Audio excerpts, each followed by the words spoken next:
विद्यार्थी राजस्थान चतुर्थ श्रेणी की तैयारी कर रहा है, राजस्थान चतुर्थ श्रेणी कर्मचारी की तैयारी करने वाले सभी विद्यार्थियों के लिए ये क्लास दोस्तों बड़ी इंपॉर्टेंट है। क्लास को आपको ध्यान से कंप्लीट पूरा देखना है और लास्ट में कमेंट करना है इस क्लास को देखने के बाद में कितने प्रश्न आपके सही होते हैं। इस क्लास में दोस्तों अपन राजस्थान जीके का पूरा रिवीजन करने वाले हैं, जिसमें आपका राजस्थान का भूगोल, राज व्यवस्था, कला संस्कृति और हिस्ट्री रहने वाली है।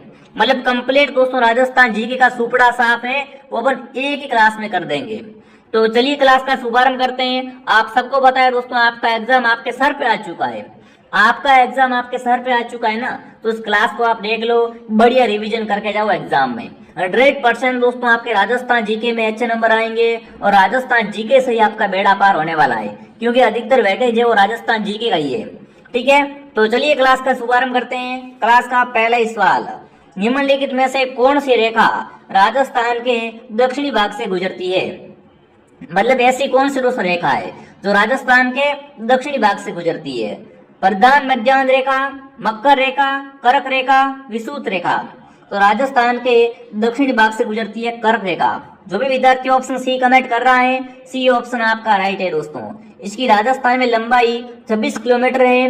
ये राजस्थान के बांसवाड़ा और डूंगरपुर जिले से होकर गुजरती है। ठीक है, अगर आपसे पूछे दोस्तों कि कर्क रेखा को 2 बार पार करने वाली नदी कौन सी है? कर्क रेखा को 2 बार पार करने वाली नदी है दोस्तों, वो है माई नदी। ठीक है, आगे बढ़ते हैं। अगला पूछा है दोस्तों, राजस्थान के पूर्व से पश्चिम और उत्तर से दक्षिण के विस्तार में कितना अंतर पाया गया है? देखो बात करें अगर दोस्तों राजस्थान के उत्तर से दक्षिण की, उत्तर से लेकर दक्षिण की लंबाई है 826 किलोमीटर। कितनी है? 826। और दोस्तों बिल्कुल उत्तर से दक्षिण की लंबाई है वो कितनी है? 826। और पूर्व से पश्चिम की लंबाई, पूर्व से पश्चिम की है 869 किलोमीटर। तो दोनों के बीच में कितना अंतर है? 43 किलोमीटर का अंतर है। तो जो भी विद्यार्थी ऑप्शन डी को कमेंट कर रहा है, डी ऑप्शन आपका राइट रहेगा। अगर ऐसा प्रश्न आ जाए एग्जाम में तो भूल कर भी इसको गलत मत करना। ठीक है, जिसने भी दोस्तों क्लास को शेयर नहीं किया है, बढ़िया तरीके से एक बार क्लास को शेयर कर देवे। अगला पूछा, रोजा भाकर राजस्थान के किस जिले में स्थित है? कमेंट करेंगे दोस्तों, रोजा भाकर है वो कहाँ पर है? जालोर, कोटा, अलवर या जयपुर। ये सारे प्रश्न दोस्तों राजस्थान की विभिन्न भर्ती परीक्षाओं में आए हुए सवाल है, तो बिल्कुल इनको हल्के में ना लेना, मैं पहले ही बता रहा हूँ आपको। तो रोजा भाकर कहाँ पर है? जालोर में दोस्तों रोजा भाकर। अगला सवाल आपके सामने, अरावली की दूसरी ऊंची चोटी दोस्तों। देखो अरावली की सबसे ऊंची चोटी गुरु शिखर, ये तो सब पढ़ लेते हैं, अरे ये तो कॉमन हो गया है ना। बट अब क्या पूछते हैं, थोड़ा ट्रेंड चेंज हो गया प्रश्नों का। अब पूछते हैं अरावली की दूसरी सबसे ऊंची चोटी कौन सी है दोस्तों? तो वो है शेरगढ़। शेरगढ़ दोस्तों चोटी कहाँ पर है? ये है अपने बिल्कुल सिरोही में, माउंट आबू में। और गुरु शिखर क्या है दोस्तों? अरावली की सबसे ऊंची चोटी है। इसको कर्नल टोड ने संतों का शिखर कहा था। इसकी ऊंचाई 1722 मीटर है और शेरगढ़ चोटी की ऊंचाई है दोस्तों वो 1598 मीटर है। ठीक है, तो क्या रहेगा उत्तर यहाँ पर? सी ऑप्शन आपका राइट रहेगा। अगला सवाल दोस्तों, राजस्थान के भू क्षेत्र में अरावली की लंबाई है, कमेंट करेंगे। अगर ऐसा प्रश्न आ जाए, राजस्थान की टोटल बिल्कुल अरावली की लंबाई दोस्तों, अरावली की कुल लंबाई है वो है 692 किलोमीटर। बट राजस्थान में अरावली कितनी फैली हुई है दोस्तों? 80% अरावली राजस्थान के अंतर्गत है। तो यहाँ पर आपका उत्तर क्या आएगा? 550 किलोमीटर। राजस्थान के भू क्षेत्र में अरावली पर्वतमाला की लंबाई है वो क्या रहेगी? 550 किलोमीटर रहेगी। अगला सवाल दोस्तों आपके सामने, शोरशान घास के मैदान है ना, शोरसेन जो दोस्तों घास के मैदान है वो किस जिले में है? बूंदी में है, कोटा में, बारां में या झालावाड़ में दोस्तों? शोरसेन जो घास के मैदान स्थित हैं वो है बारां जिले में। जो भी यहाँ पर 12 कमेंट कर रहा है, 12 ऑप्शन आपका राइट है। अगला सवाल, किस भौतिक भूभाग को संक्रांति प्रदेश कहते हैं? कमेंट करेंगे। किस भौतिक भूभाग को संक्रांति प्रदेश के नाम से जाना जाता है? रेतीला मैदान, अरावली, पूर्वी पठार, पूर्वी मैदान। देखो रिवीजन का दौर है ना, तो मैं आपको फास्ट वो प्रश्न करवाऊंगा ताकि आपका भी टाइम बच जाए और आपकी तैयारी भी हो जाए। ठीक है, तो यहाँ पर दोस्तों देखिए, संक्रांति प्रदेश कहलाता है पूर्वी पठार। पूर्वी पठार क्या कहलाता है? राजस्थान के अंतर्गत संक्रांति प्रदेश कहलाता है। राजस्थान का कौन सा जिला औसत वार्षिक वर्षा में सर्वाधिक प्राप्त करता है? देखो ऐसा जिला दोस्तों जहां पर सर्वाधिक क्या होती है? वार्षिक वर्षा होती है। सिरोही, बारा, झालावाड़, उदयपुर। राजस्थान का सर्वाधिक वर्षा वाला जिला दोस्तों है वो है झालावाड़। अगर आपसे पूछे राजस्थान का सर्वाधिक वर्षा वाला संभाग कौन सा है तो संभाग है कोटा। ठीक है, राजस्थान का सर्वाधिक वर्षा वाला संभाग कोटा है। राजस्थान का सर्वाधिक वर्षा वाला जिला झालावाड़ दोस्तों, झालावाड़ के बाद में बांसवाड़ा है। ठीक है, वहीं अगर आपसे पूछे राजस्थान का सर्वाधिक वर्षा वाला स्थान तो वर्षा वाला स्थान है माउंट आबू। ये बात भी आपको यहाँ पर क्या करनी है, साथ साथ में कवर करनी है। चलिए दोस्तों आगे बढ़ते हैं। राजस्थान में शीतकालीन वर्षा का कारण क्या है? शीतकाल की वर्षा क्या कहलाती है दोस्तों? मावट कहलाती है ना। मावट किसे कहते हैं? राजस्थान में शीतकाल की वर्षा होती है उसे मावट कहते हैं। और ये किन कारणों से होती है? फटाफट कमेंट करेंगे दोस्तों, ये किन कारणों से होती है? ये होती है पश्चिमी विक्षोभ के कारण, भूमध्य सागरीय चक्रवात के कारण, शीतोष्ण कटिबंधीय चक्रवात के कारण होती है। तो जो भी विद्यार्थी ऑप्शन ए को सही कर रहा है, ऑप्शन ए आपका राइट है। अगर आपसे पूछे मावट क्या है तो मावट है शीतकाल की वर्षा। चलिए आगे बढ़ते हैं दोस्तों। अगला पूछा वह नदी जो वन की आशा के नाम से जानी जाती है। राजस्थान में वन की आशा किस नदी को कहा जाता है? वन की आशा है माही, बाणगंगा, लूणी, बनास। तो वन की आशा, वशिष्ठिटी है ना, वर्णासा, वो है दोस्तों बनास नदी। बनास नदी का उद्गम कहाँ से होता है? कोमलगढ़ के निकट दोस्तों, खमनोर की पहाड़ी राजसमंद से इसका उद्गम होता है। बनास नदी दोस्तों पूर्णतः राजस्थान में बहने वाली सबसे बड़ी नदी है। ये दोस्तों है ना गिलूट सभ्यता है वो बनास नदी के किनारे है। तो ये भी आपको ध्यान रखना है, ऑप्शन डी सही है। अगला है गणेश्वर सभ्यता का विकास किस नदी के किनारे हुआ? कमेंट करेंगे साथियों, गणेश्वर सभ्यता का विकास हुआ है ना, ये किस नदी के किनारे हुआ है? घग्गर, लूणी, कांतली, बनास। तो गणेश्वर सभ्यता का विकास हुआ है कांतली नदी के किनारे। किस किनारे हुआ है दोस्तों? कांतली नदी के किनारे हुआ है। अगला माई नदी का किनारा क्या कहलाता है? छप्पन, देवल, कांटल, थली। माई नदी का जो किनारा दोस्तों है उसे क्या कहा जाता है? तो उसे कहते हैं साथियों कांठल। ठीक है ना, माई नदी का किनारा उसे क्या कहते हैं? बिल्कुल माई नदी के किनारे को कांठल के नाम से जाना जाता है। अगला सवाल पूछा जाखम बांध। जाखम बांध राजस्थान के किस जिले में है? राजसमंद, झुंझुनू, प्रतापगढ़, दौसा। जाखम बांध की अगर दोस्तों बात करें अपन तो जाखम बांध राजस्थान के प्रतापगढ़ जिले में है। अधिकतर बच्चों को पता नहीं है दोस्तों। अगर आपसे पूछे जवाई बांध कहाँ पर है दोस्तों तो जवाई बांध पाली में है। जवाई बांध को मारवाड़ का अमृत सरोवर कहा जाता है और जाखम बांध है वो है प्रतापगढ़ में। तो उत्तर क्या हो जाएगा? प्रतापगढ़ आपका राइट हो जाएगा। अगला सवाल दोस्तों, माई परियोजना से लाभान्वित होने वाला जिला है। यहाँ पर कमेंट करेंगे माई परियोजना से किस जिले को लाभ मिलता है? कोटा, बूंदी, बांसवाड़ा, झालावाड़ दोस्तों। तो माई परियोजना का सर्वाधिक लाभ मिलता है बांसवाड़ा जिले को। किसको मिलता है दोस्तों? बांसवाड़ा जिले को इसका सर्वाधिक लाभ मिलता है। जिसने भी मेरे विद्यार्थियों क्लास को लाइक नहीं किया है, क्लास को लाइक एंड सब्सक्राइब जरूर करें। आपके लाइक और शेयर से हमें मोटिवेशन मिलता है दोस्तों। तो लाइक और सब्सक्राइब कर लो ताकि आपको ऐसी क्लासें वो और भी मिलती रहे। ठीक है, अगला सवाल पूछा है राजस्थान के किस जिले में नक्की झील दोस्तों है? नक्की झील क्यों फेमस है? क्योंकि ये दोस्तों राजस्थान की सबसे ऊंचाई पर स्थित झील है, जो कि कहाँ पर है? नक्की झील माउंट आबू सिरोही में है। कहाँ पर दोस्तों है? माउंट आबू सिरोही के अंतर्गत नक्की झील है आपकी। ये आपको ध्यान रखना है। यहाँ पर ऑप्शन क्या हो जाएगा? डी राइट हो जाएगा। ठीक है, नक्की झील दोस्तों वो क्या है? टॉड रॉक के लिए जानी जाती है। टॉड रॉक के लिए जानी जाती है दोस्तों। अगला प्रश्न पूछा है जैसलमेर जिले के पालीवाल ब्राह्मणों द्वारा शुरू की गई परंपरागत जल संरक्षण की विधि कौन सी है? स्टार लगा दो भाई, है ना। जैसलमेर जिले के पालीवाल ब्राह्मणों द्वारा शुरू की गई परंपरागत जल संरक्षण की विधि है, उसका नाम क्या है दोस्तों? टाका, खड़ीन, जोड़, कुंडी। तो यहाँ पर आपका उत्तर आएगा खड़ीन दोस्तों। खड़ीन की जो उत्पत्ति हुई है वो कहाँ से हुई है दोस्तों? जैसलमेर के पालीवाल ब्राह्मणों से हुई है। अगर आपसे पूछे खड़ीन है क्या तो खड़ीन दोस्तों वर्षा के जल को संग्रहण करने की क्या है दोस्तों? एक परंपरागत विधि है। ठीक है, आगे बढ़ते हैं दोस्तों। अगला है काजरी का पूरा नाम क्या है? देखो भैया बहुत बार मैंने आपको बोल रखा है काजरी और आफरी अच्छे से पढ़ लेना, अच्छे से पढ़ लेना। पढ़ लिए दोस्तों? तो बताओ काजरी की फुल फॉर्म क्या है? ये काजरी आफरी दोस्तों दोनों ही कहाँ पर है? दोनों ही जोधपुर में है। और काजरी की फुल फॉर्म दोस्तों है central arid zone research institute.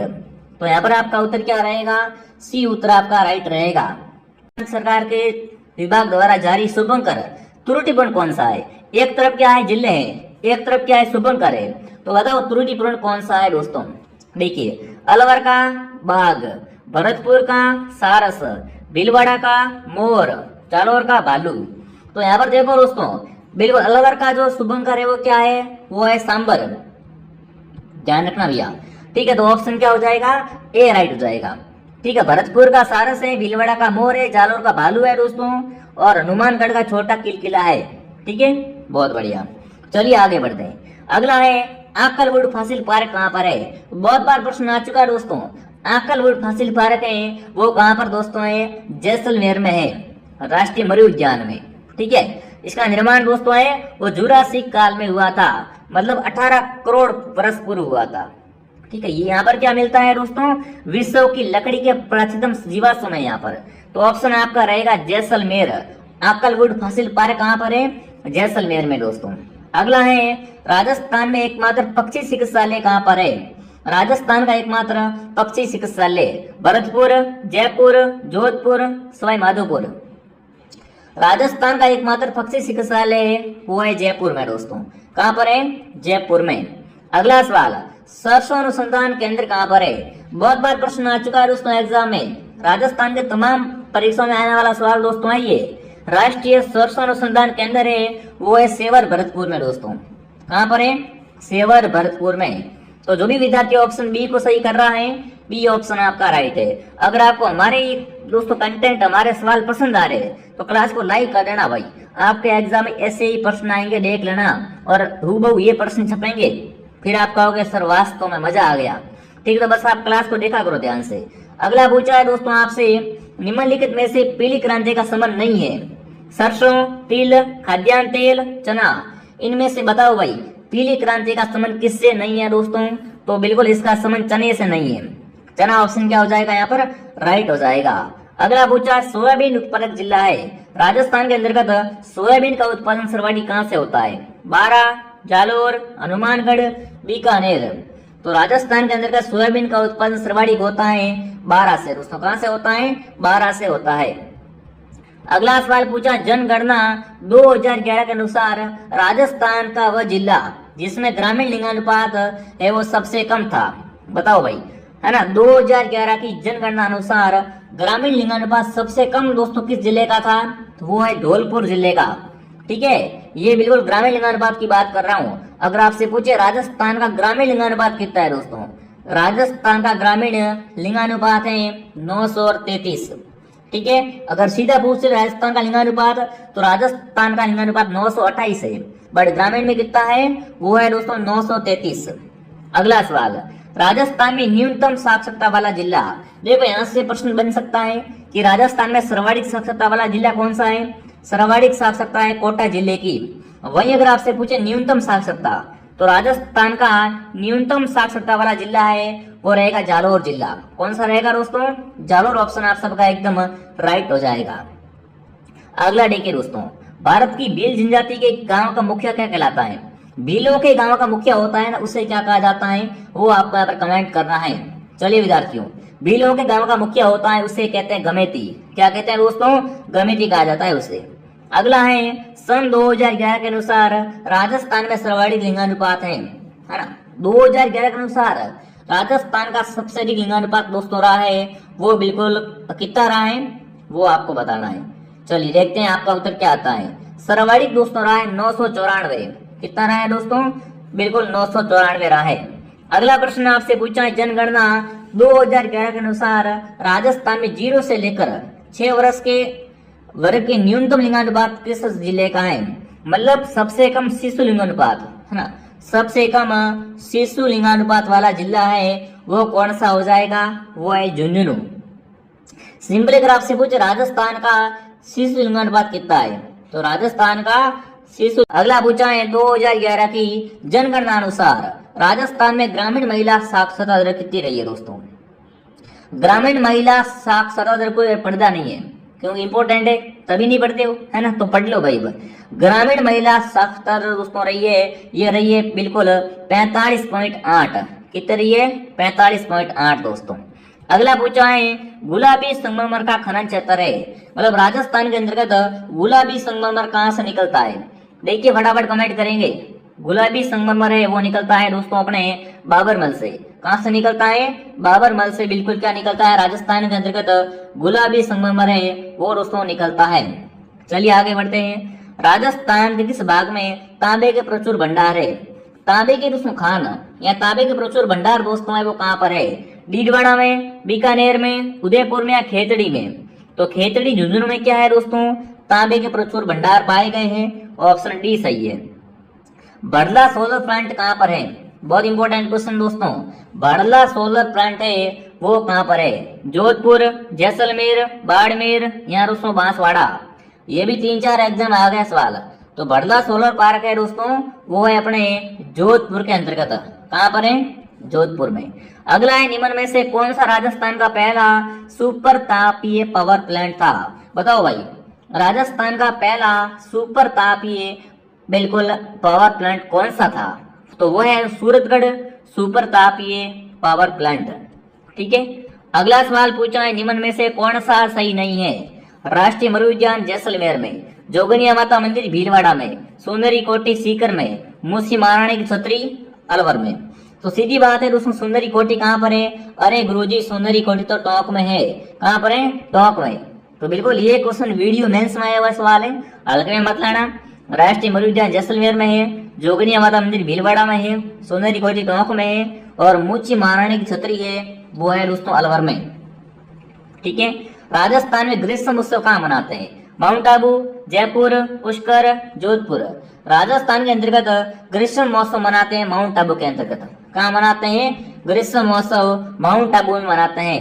Rajasthan का प्रसिद्ध हवा महल का निर्माण किसने करवाया था? अगर बात करें अपन हवा महल के बारे में, हवा महल 5 मंजिला है दोस्तों। इसका निर्माण सवाई प्रताप सिंह ने करवाया था। कब करवाया था? 1799 में करवाया था। हवा महल का वास्तुकार दोस्तों था वो कौन था? लालचंद उस्ताद इसका वास्तुकार था। इसमें 953 खिड़कियां हैं, 5 मंजिला है। ये बातें आपको इतनी क्या करनी है, कवर कर लेनी है।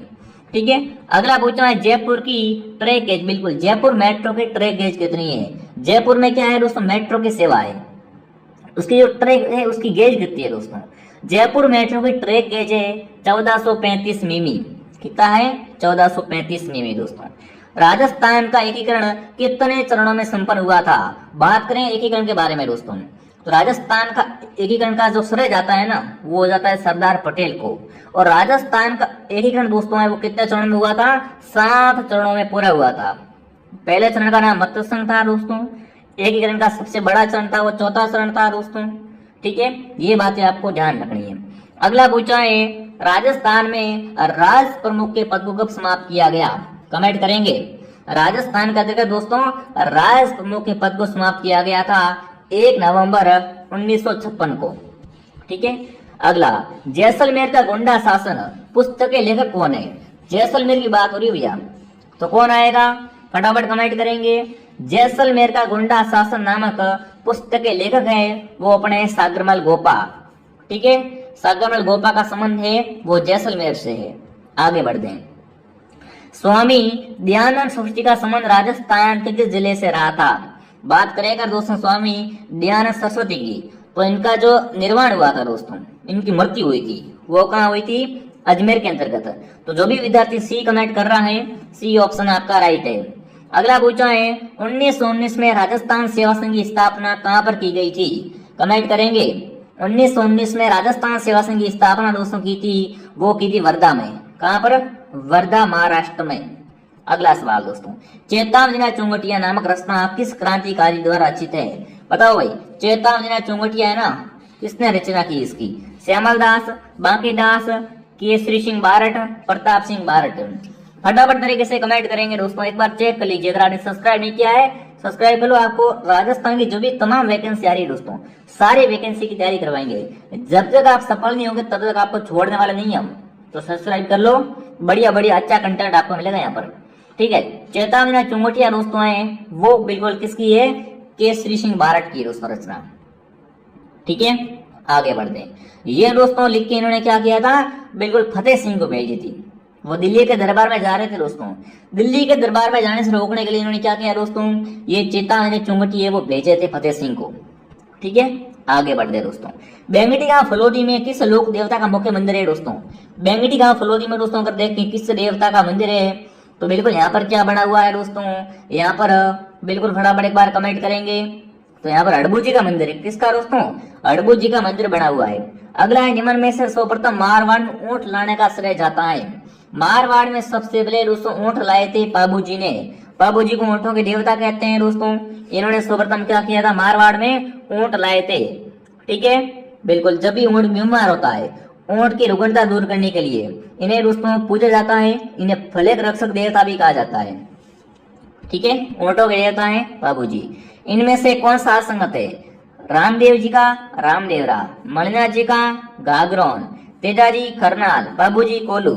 तो बिल्कुल आप सबको पता है दोस्तों, मणिनाथ जी का जन्म हुआ था, कहाँ हुआ था दोस्तों? यहाँ पे इनका मंदिर कहाँ पर था? तिलवाड़ा में, तिलवाड़ा बालोतरा में। ठीक है, तो यहाँ पर इन्होंने क्या किया, मिस प्रिंट किए। तो बी ऑप्शन आपका गलत है। गलत कौन सा है दोस्तों? बी असंगत हो जाएगा। एक समान 9 महल किस किले में बने हुए हैं? बताएंगे यहाँ पर। एक समान 9 महल भूल भुलैया दोस्तों है ना, हाँ जी। तो ये कहाँ पर है? नाहरगढ़ में है क्या? कागरोन, तारागढ़, चित्तौड़गढ़। एक समान 9 महल बने हुए हैं नाहरगढ़ दुर्ग में दोस्तों। नाहरगढ़ दुर्ग को सुदर्शनगढ़ के नाम से भी जाना जाता है। ठीक है, अगला सवाल, अचलगढ़ दुर्ग कहाँ पर है? माउंट आबू में, अलवर में, अजमेर में या जालौर में दोस्तों? फटाफट कमेंट करेंगे। कभी आपने नाम सुना अचलगढ़ का? अचलगढ़ का किला दोस्तों जो बना हुआ है वो बना हुआ है सिरोही के अंतर्गत। कहाँ पर है दोस्तों? अचलगढ़ दुर्ग सिरोही के अंदर है, माउंट आबू में। तो माउंट आबू ऑप्शन आपका सही है। अगला है, कोंबलगढ़ दुर्ग का शिल्पी कौन था? देखो, कोंबलगढ़ दुर्ग की दीवार बहुत पूछते हैं कि इसकी लंबाई कितनी है, तो फटाफट कमेंट करेंगे। कोंबलगढ़ दुर्ग की दीवार की लंबाई बताओ। कोंबलगढ़ दुर्ग का शिल्पी दोस्तों मंडन था। इसका निर्माण कोबा ने करवाया था दोस्तों। ठीक है, तो यहाँ पर क्या आएगा उत्तर? ऑप्शन ए आपका राइट रहेगा। मेवाड़ और मारवाड़ की सीमा रेखा पर सादेरी गांव के समीप कोंबलगढ़ दुर्ग दोस्तों है और राजसमंद जिले में है। यहीं पे क्या हुआ था दोस्तों? महाराणा प्रताप का जन्म हुआ था। आगे बढ़ते हैं दोस्तों। निम्न में से किस दुर्ग को चिड़ियाटूक के नाम से भी जानते हैं? चिड़ियाटूक के नाम से किस किले को जाना जाता है दोस्तों? तो वो है जोधपुर जिले का मेहरानगढ़ दुर्ग। मेहरानगढ़ दुर्ग बना हुआ है चिड़ियाटूक पहाड़ी पे। किस पहाड़ी पे बना हुआ है दोस्तों? ये दुर्ग चिड़ियाटूक पहाड़ी पे बना हुआ है, इसलिए इसे चिड़ियाटूक के नाम से भी दोस्तों जाना जाता है। ठीक है, अगला सवाल, लोहागढ़ दुर्ग किस जिले में दोस्तों? लोहागढ़ को अजय दुर्ग क्या बोलते हैं इसे दोस्तों? इसे कोई जीत नहीं पाया था। अजय दुर्ग भी कहा जाता है और ये अपने भरतपुर में है। कहाँ पर दोस्तों है? लोहागढ़ दुर्ग भरतपुर में बना हुआ है। अगला है दोस्तों, राजस्थान में दानचंद चोपड़ा की हवेली कहाँ पर है? किशनगढ़, बीकानेर, सुजानगढ़, खेतड़ी। दानचंद चोपड़ा की हवेली दोस्तों राजस्थान के अंतर्गत सुजानगढ़ में है। कहाँ पर है? सुजानगढ़ में दोस्तों। जोधपुर के जसवंतड़ा का निर्माता बिल्कुल कौन था? देखो, जसवंतड़ा ना, इसे क्या बोलते हैं? इसे राजस्थान का ताजमहल कहते हैं। जसवंतड़ा को राजस्थान का ताजमहल कहा जाता है और इसका निर्माण महाराजा सरदार सिंह ने करवाया। किसने करवाया दोस्तों? महाराजा सरदार सिंह ने करवाया था। किसे मंदिरों का या खंभों का अजायब घर कहते हैं भाई, है ना? बिल्कुल, किस मंदिर को दोस्तों खंभों का अजायब घर कहा जाता है जिसमें खंभे ही खंभे? तो वो है रणकपुर का जैन मंदिर दोस्तों। इसमें कितने खंभे? टोटल 1444 खंभे है। इंपोर्टेंट क्वेश्चन दोस्तों। ठीक है, ये कहाँ पर है? पाली के अंतर्गत है। कहाँ पर लिख देता हूँ? पाली के अंतर्गत है। ठीक है, इसमें कितने खंभे है? 1444 खंभे। अगला है, निम्न में से कौन सा सही नहीं है? कपिल मुनि का मेला बीकानेर, जगदीश मंदिर उदयपुर, द्वारिकाधीश जयपुर, मीराबाई मंदिर चित्तौड़गढ़। तो आप सबको पता है भैया, द्वारिकाधीश का मंदिर है वो जयपुर के अंतर्गत नहीं है दोस्तों। ठीक है, अगला सवाल, वर्मा जी का मंदिर कहाँ पर है? पुष्कर, रणकपुर, कोलायत, पाली। जो आपके इंपोर्टेंट क्वेश्चन थे राजस्थान जीके के दोस्तों, बढ़िया तरीके से अपन रिवीजन कर रहे हैं, तो ध्यान से इस क्लास को देख लेना। वर्मा जी का मंदिर दोस्तों पुष्कर के अंतर्गत। कहाँ पर है? पुष्कर अजमेर में वर्मा जी का मंदिर दोस्तों है। इसका निर्माण 14वीं शताब्दी में हुआ था दोस्तों। ये विश्व में दोस्तों वर्मा जी का एकमात्र मंदिर है जहाँ पर विधिवत पूजा अर्चना होती है। ठीक है, आगे बढ़ते हैं। अगला है, तनोट माता किस जिले में स्थित है दोस्तों? तनोट माता का मंदिर दोस्तों, तनोट माता का मंदिर दोस्तों है वो जैसलमेर में है। कहाँ पर है? जैसलमेर में दोस्तों है। इन्हें थार की वैष्णो देवी क्या कहते हैं? थार की वैष्णो देवी कहा जाता है दोस्तों। और बीएसएफ जो सेना के जवान होते हैं दोस्तों, उनकी देवी भी है, बीएसएफ देवी भी इन्हें कहा जाता है। कलाकार निहाल चंद का संबंध किस स्कूल से है? बिल्कुल कमेंट करेंगे दोस्तों। निहाल चंद बहुत फेमस है भैया। क्यों फेमस दोस्तों? निहाल चंद ने क्या किया था? बनी ठनी का निर्माण किया था, और बनी ठनी को भारत की मोनालिसा कहा जाता है। भारत की मोनालिसा कह जाने वाली बनी ठनी है, उसका पेंटर कौन था? निहाल चंद। और बनी ठनी पेंटर है, बिल्कुल पेंटिंग किसकी है?